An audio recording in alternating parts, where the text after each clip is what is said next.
I can't even go to sleep. I should be in bed right now, and I got to get up at 4:30 a.m.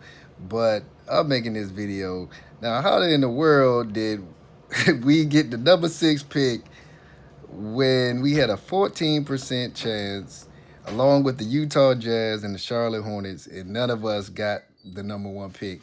Man, this is crazy. And this is why I say, of course, it's a lottery. Anything can happen.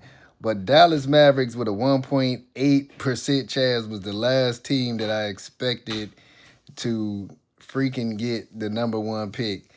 Now, Dallas fans probably are ecstatic after a lot of them were unhappy with them trading Luka Doncic for Anthony Davis. Now, Anthony Davis with Cooper Flagg, now that should be a nice combination. I'm assuming they probably will make the playoffs next season or definitely be in whatever consideration. Can't remember if they made the playoffs this season. It's late. But I didn't have this whole percentage thing out here talking about we're going to get at least a top three. Man, I knew I should have prayed.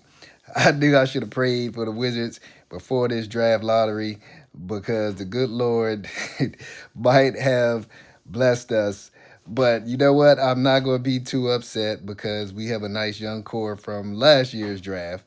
So we do have a bright future moving forward. But tell me, what do y'all think? I can't be the only one baffled by Dallas Mavericks. I'm saying, what did Dallas gave Adam Silver, maybe he gave him about 20 billion. It's like, look, man, we made a mistake. We just need you to give us a solid on this one. We trying to get Cooper Flagg. And I know I'm assuming, but we all know they're going to pick Cooper Flagg. I even think the guy that was up there, I forgot his name. He might have been a former player. I think he even pointed at Cooper Flagg when he went up there. For the pick. So, but anyway, Wizards fans, hang in there. I'm hanging in there. Um, but it seems like if you don't get the top three, it seems like when you get into that 6, 7 spot, it seems like you just kind of like in the land of nowhere. Of course, that's still an extremely high pick, but it seemed like there's always the top three pick is coveted.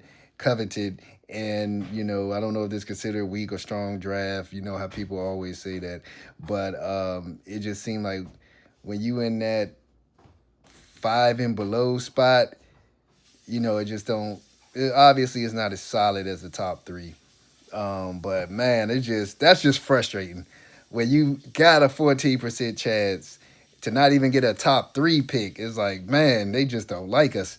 I don't know. But anyway, there's one thing that will make me feel better, Wizards fans, and that is this. I can't flip the camera, so I'm going to try to show y'all. Give me a second. Right here, if you can see. Yeah, look at that right there. Got that from down south. Shout out to my wonderful mother-in-law that made the strawberry crunch cake. So to ease my pain, NBA, y'all forcing me to eat this daggone cake this late at night when I shouldn't. Thank you for that. Now, Wizards fans, hold your head. We done made it through bigger storms. I feel like we were that terrible this season for nothing. Not even get a top three pick. But shout out to the Wizards. I do like the young core, so shout out to them young dudes. And I know during the off season they'll get better, and it will be entertaining. But I am disappointed. But we gonna move on like we always do. We used to this. All right, y'all. Y'all have a good night. Talk to y'all soon. Peace.